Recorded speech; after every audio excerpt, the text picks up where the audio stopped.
Hello football lovers. Kali ini kami akan membahas kabar dan berita penting sepak bola nasional pada tanggal 21 Oktober 2020.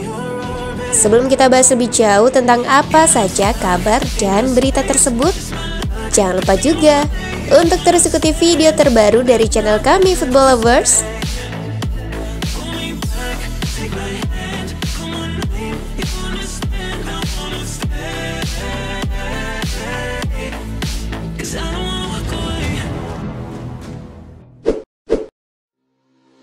Nyoman Martajiwa selaku ayah dari Komang Teguh Trisanda menganggap wajar persaingan yang ketat di lini pertahanan Timnas U19 Indonesia, khususnya di sektor stopper atau yang dikenal bek tengah. Komang Teguh saat ini menjadi bagian dari skuad Timnas U19 Indonesia yang sedang menjalani pemusatan latihan di Kroasia. Di posisi bek tengah dihuni beberapa pemain diantaranya Elkan Baggett, Rizky Ridho, Komang Triarta, dan Komang Teguh. Pada Selasa 20 Oktober 2020, Timnas U19 Indonesia berhadapan dengan Hajduk Split. Sintayong memasangkan duet Elkan Baggett dan Rizky Ridho di sektor bek tengah Timnas U19 Indonesia, sedangkan Komang Teguh baru dimasukkan pada pertengahan babak kedua.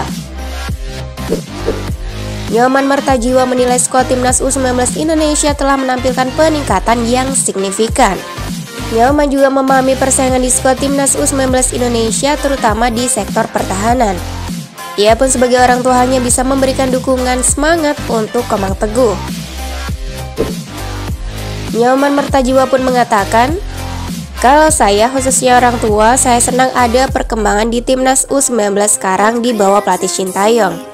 Tapi masalah dia dapat bermain, cadangan, tidak bermain atau pemain inti. Untuk saya karena di sana persaingan ketat dan itu wajar. Apalagi sekarang ada pemain keturunan, kami sebagai orang tua akan selalu mendukung."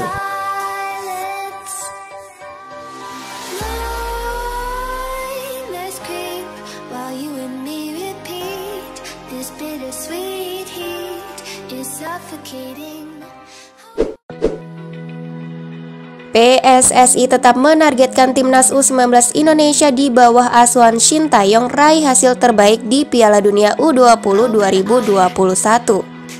Sebelumnya PSSI bersikeras agar Garuda Muda setidaknya bisa melaju hingga babak semifinal.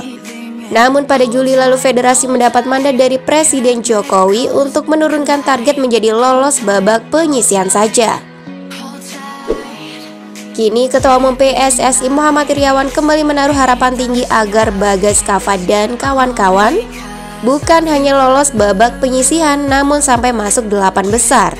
Hal itu dikatakan Iryawan saat rapat terbatas melalui kanal YouTube Sekretaris Presiden Selasa 20 Oktober 2020 lalu. Iwan Bule selaku Ketum PSSI pun mengatakan, Timnas U19 Indonesia disiapkan terus-menerus untuk bisa meraih prestasi terbaik di Piala Dunia U20 2021. Kita sudah targetkan Timnas minimal tembus babak penyisihan. Syukur-syukur bisa 8 besar. Lebih lanjut, demi memperlancar jalannya Timnas U19 mengarungi Piala Dunia, PSSI akan mendaftarkannya untuk bersaing di kompetisi terdekat. Karena kompetisi domestik yakni Liga 1 dan Liga 2 tak kunjung bergulir, Iwan Bule Sapan Iryawan beralih haluan menuju ajang turnamen di Perancis. Iwan Bule pun menegaskan, kita kemudian mencoba opsi cadangan dengan menerbangkan Timnas U19 untuk TC kembali di Perancis. Kita akan berangkatkan pada 21 Desember 2020 di sana sampai Januari 2021. Dan Garuda Muda akan mengikuti turnamen.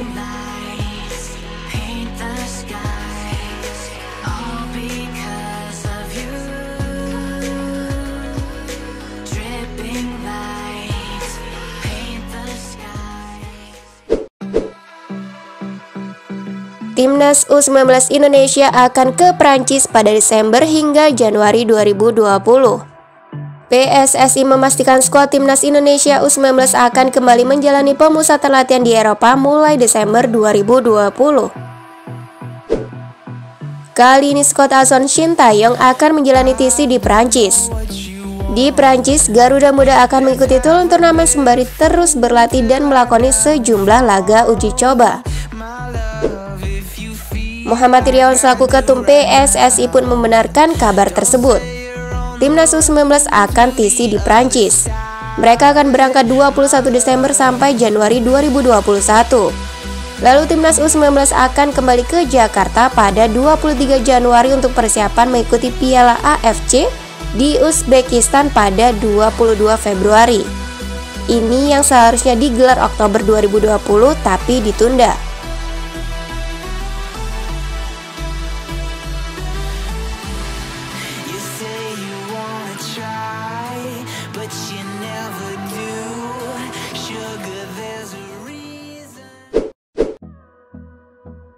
Komang Teguh Trisanda yang saat ini tengah mengikuti pemusatan latihan di Timnas U19 Indonesia terus mendapat suntikan semangat dari sang ayah, Nyoman Mertajiwa, saat Timnas U19 Indonesia berhasil menang besar ketika menghadapi pemuncak Liga Junior Kroasia U19 Hajduk Split dengan skor 4-0. Pada laga tersebut, Komang Teguh baru mendapatkan kesempatan bermain pada pertengahan babak kedua.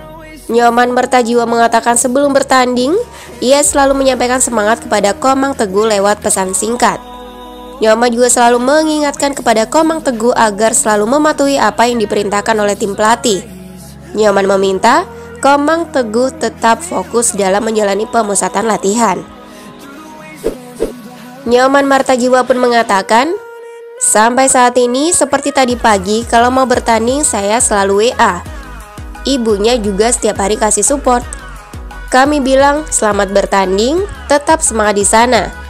Nurut apa yang dikasih sama pelatih, kamu harus ikuti. Tidak boleh kamu mengabaikan perintah dari pelatih dan staf di sana. Jangan terlalu sering bermain media sosial, karena harus fokus di TC. Baru kalau ada waktu, ya silahkan.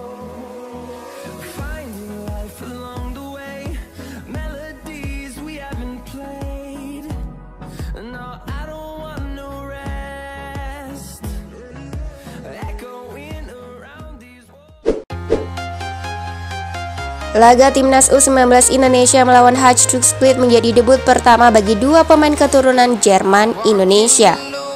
Dua pemain yang dimaksud adalah Klana Noah Mahesa dan Luah-Vin Jeremy Mahesa. Baik Noah dan Luah diketahui baru bergabung dengan Timnas U19 Indonesia pada Minggu 18 Oktober 2020. Sehari setelahnya kedua pemain tersebut langsung ikut dalam program latihan Shin Tae-yong. Pada Selasa 20 Oktober 2020, Klana dan Luah dipercaya oleh Shin Tae-yong untuk bermain di lapangan membela Timnas U19 Indonesia melawan Hajduk Split. Dalam laga yang terlaksana di Stadion Bravince Split, Kroasia, Klana turun lebih dahulu ke lapangan. Kehadirannya di lini tengah Timnas U19 Indonesia pun cukup memberikan dampak positif. Tak kalah dengan Klana, Luah juga tampil cukup apik. Kehadiran Luah berhasil membantu Timnas U19 Indonesia mempertahankan keunggulannya. Hasil bagus tersebut pun membuat Shin Tae-yong merasa senang. Pelatih asal Korea ini mengaku para pemainnya telah bermain bagus. Khusus untuk Klana dan Luah, Shin Tae-yong juga memberikan pujiannya. Meski baru pertama kali bermain, Shin Tae-yong menyebut penampilan Klana dan Luah cukup baik. Lebih lanjut, Shin Tae-yong memberikan apresiasi lebih kepada Klana yang telah tampil sejak awal pertandingan. Shin Tae-yong selaku pelatih Timnas U19 pun mengatakan, pemain menunjukkan performa ciamik pada pertandingan hari ini. Untuk dua pemain baru yakni Klana Mahesa dan Luah Mahesa, saya rasa mereka bermain cukup baik, terutama Klana. Oke, sampai di sini dulu Football Lovers. Jangan lupa untuk berikan komentarmu tentang kabar terbaru sepak bola hari ini ya guys. I'll see you next time. Bye.